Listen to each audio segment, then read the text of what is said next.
We all have intuition. Intuition is our higher self guiding us on our journey in the physical material realm. But it's extremely easy to ignore it and disregard it because it always starts off like a subtle drop of water.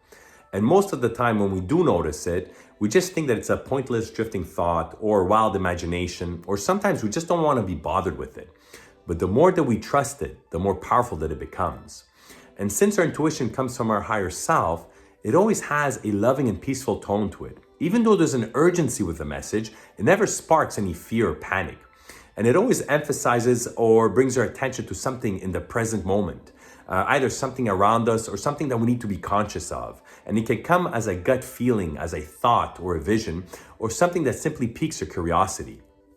And like I've said before, there's no greater guide than our higher self.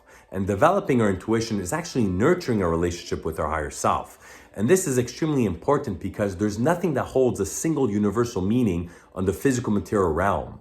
We are all unique, and everything that we experience and that we learn externally is a great starting point. But we then need to put everything aside and experience everything within. We need to have our own personal and unique experiences because only through these experiences can we fulfill our soul's growth.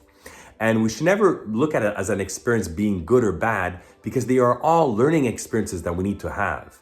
And never hesitate to change anything that you're doing if your intuition calls for it, whether it's a meditation technique, a prayer, or a mantra, because our higher self will always make sure that everything that we do is best aligned for us.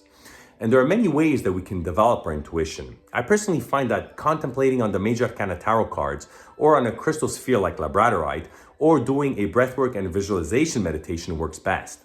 And as we start developing our intuition, be conscious that our higher self often speaks to us with symbols, and we need to go through a learning period to understand what these symbols mean. For example, just because we think or we see our father doesn't necessarily mean that the message concerns our father. We're receiving this symbol because this is how we personally understand what a father figure is and what the roles and responsibilities of a father are. And also, never be overwhelmed with fear, no matter what you feel, see, or hear. Often, my higher self would warn me of something negative approaching. But darkness can only harm us if we believe that it can and if we allow it to. And if this ever happens, just do the golden light visualization that I share on my website, and it'll instantly shield you and dissipate your fears. Darkness will always try to stand in our way from fulfilling our soul's growth. But if we raise our state of consciousness and our vibration, it will no longer be able to reach us.